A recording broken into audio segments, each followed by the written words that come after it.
तेजस्वी यादव पटना में अपने विधायकों को संबोधित कर रहे हैं। आइए आपको दिखाते हैं वो क्या कह रहे हैं। और फैसले का बड़ा अंतर है, फैसला हमारे पक्ष में और नतीजा उनके पक्ष में। ये कोई बिहार में पहली ऐसी कोई घटना नहीं है। 2015 में महागठबंधन जब बना था तो वोट जो है, जनादेश जो है, वो महागठबंधन के पक्ष में था, लेकिन चोर दरवाजे से बीजेपी सरकार में आई, जो कि बीजेपी के जनता का जो आदेश था कि बीजेपी को विपक्ष में रहना। लेकिन बिहार के मुख्यमंत्री लालच में, लोभ में या डर के कारण, या आप कह सकते हैं बीजेपी ने हाईजैक कर लिया।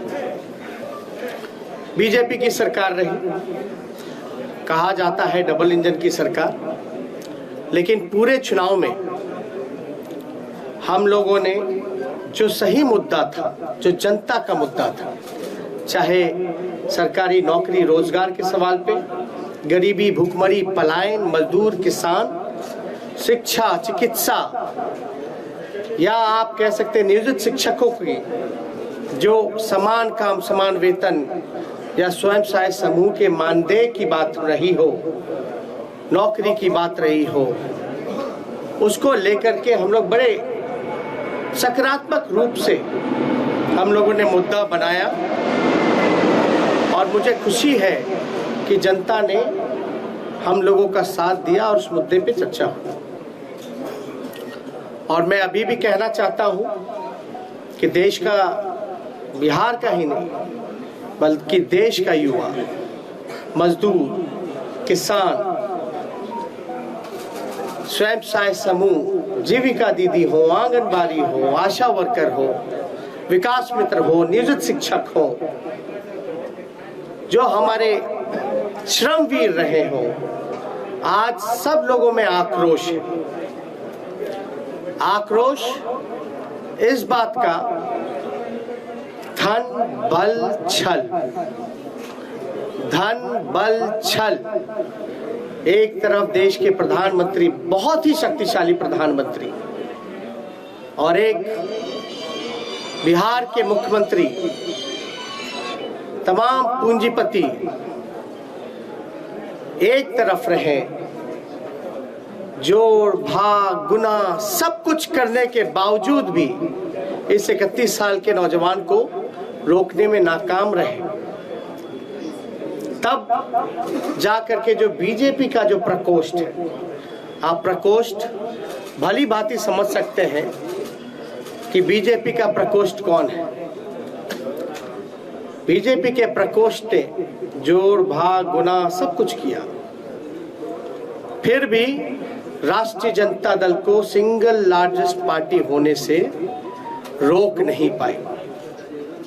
और महागठबंधन के सभी साथियों ने एकजुट होकर के हम लोगों ने मुद्दे की चुनाव पर हम लोग चुनाव लड़ने का काम किया। और आप जानते हैं कि ये मुद्दा, कुछ लोगों ने असमर्थता जताई कि नौकरी नहीं दी जा सकती, जो कि डबल इंजन का चेहरा है। जो लोग बड़े बड़े दावे करते थे कि चेहरे का कमाल है कि राष्ट्रीय जनता दल को हमने कहां से कहां पहुंचा दिया, आज देखिए उनका चेहरा तीसरी नंबर पे चले गया। तीसरी नंबर पर नीतीश कुमार जी, साफ तौर पे ये समझ लें, भाजपा के लोग साफ तौर पे ये समझ लें, ये जो जनादेश है ये बदलाव का जनादेश है। अगर थोड़ी सी भी अंतरात्मा, नैतिकता नीतीश कुमार जी में बची होगी तो ये जो कुर्सी पर बैठने का जो शौक है, जोड़ तोड़ भाग गुना करके जो बैठने का शौक है, कहीं ना कहीं से उनको जनता के इस फैसले का सम्मान करते हुए कुर्सी से हट जाना चाहिए। और कुछ लोग भले ही कुर्सी पर बैठे, लेकिन महागठबंधन और हम लोग जनता के दिलों में बैठे हुए हैं। जनता, बिहार की जनता हम लोगों के साथ है। और बड़ा आश्चर्य की बात है, अभी तो हम लोग धन्यवाद यात्रा भी निकालेंगे, क्योंकि हमारा स्पष्ट मानना है कि हम जीते हैं, हम हारे नहीं हैं, हम जीते हैं। पहली बार देश के किसी विपक्ष ने एक एजेंडा सेट किया और ये जो नतीजा आया है ये हमारे पक्ष में फैसला है और नतीजा जो उनके पक्ष में। लेकिन क्या ये सवाल खड़ा होता है कि देश के खासतौर पे बेरोजगारी, जहां बिहार में 46.6% है, जहां मुख्यमंत्री असमर्थता जताते हैं कि नौकरी नहीं दे सकते, तो क्या बिहार का जनता रोजगार नहीं चाहता? बिहार का जनता सरकारी नौकरी नहीं चाहता? ये सवाल खड़ा करता है। और हम लोग तो धन्यवाद यात्रा में भी जल्दी ही जाएंगे, लेकिन सरकार में अगर जो लोग छल कपट धन बल के कारण जो लोग बैठ रहे हैं, उनसे हम कहना चाहते हैं कि 4 दिन की ही चांदनी है, लेकिन अगर 19 लाख रोजगार, समान काम वेतन नियोजित शिक्षकों को, स्वयं सहायता समूह को अगर मानदेय, शिक्षा चिकित्सा अगर नहीं सुधरी जनवरी तक के महीने पर, तो हम महागठबंधन के लोग बड़ा आंदोलन करने का काम करेंगे। दूसरा पहलू, कुछ लोग बड़ा कहेंगे कि हार गए तो लोग रो रहे, नहीं, हम लोग रोने वाले लोग नहीं हैं, हम लोग संघर्ष करने वाले लोग हैं, जनता के बीच रहने वाले लोग, सबको साथ लेकर के चलते हैं। जहां भी रहेंगे जनता की आवाज को बुलंदी से उठाते रहेंगे। हम लोग रोने वाले लोग नहीं हैं, हम लोग संघर्ष करने वाले लोग, जनता के बीच रहने वाले लोग, सबको साथ लेकर के चलते हैं। जहां भी रहेंगे जनता की आवाज को बुलंदी से उठाते रहेंगे। लेकिन आप सब लोग देखिएगा कि आखिर कहां जोर तोड़ भाग गुना हो। तो कुछ सवाल है, हम आपको counting of postal ballot papers की प्रक्रिया बता दें। काउंटिंग पोस्टल बैलेट में एक दिन पहले ही राष्ट्रीय जनता दल के पेज से एक वीडियो जो है एक जारी किया गया था, ठीक चुनाव से पहले। उस वीडियो में साफ तौर पे दिखाया था कि रात के अंधेरे में आरा में रात के अंधेरे में एक गाड़ी निकली, उस गाड़ी में पोस्टल बैलेट के बक्से निकले। चुनाव आयोग बताए कि रात में कोई भी ट्रांसपोर्टेशन, चुनाव के वोट बक्से कोई इधर से उधर ले जाया जा सकता है, नहीं ले जाया। और अगर आप इन्हीं के लॉस की बात करें इलेक्शन कमीशन का कि क्या प्रोसीजर होना चाहिए, counting of postal ballets paper 15.15.4 इनका पॉइंट है, उन्हीं का इलेक्शन कमीशन का। As per the requirement of Rule 54A of CE Rules 1961, the postal ballot shall be taken up for counting first at the returning officer's table. मतलब postal ballot की गिनती जो है उसकी प्रक्रिया पहले होनी चाहिए, साफ तौर पे इस पे लिखा है। और under the law rule 54A of the conduct of the election rules 1961, the postal ballot papers are to be counted first. It is clarified further that it is not necessary to wait for the counting of postal ballots to be completed before counting of votes recorded in EVM starts. मतलब आपको जरूरी नहीं आप इंतजार कर सकते, आपको प्रक्रिया जो है समांतरण शुरू कर देनी चाहिए। वोटों की, पोस्टल बैलेट की वोटों की गिनती पहले ही शुरू कर देनी चाहिए। ये मेरा नहीं है, ये तो चुनाव आयोग का है। After a gap of 30 minutes from the commencement of counting of postal ballot papers, the counting votes of EVM can start. 30 minute के बाद आप EVM की जो प्रक्रिया है वो चालू कर सकते हैं. Counting of postal ballot papers shall be done at returning officer's table.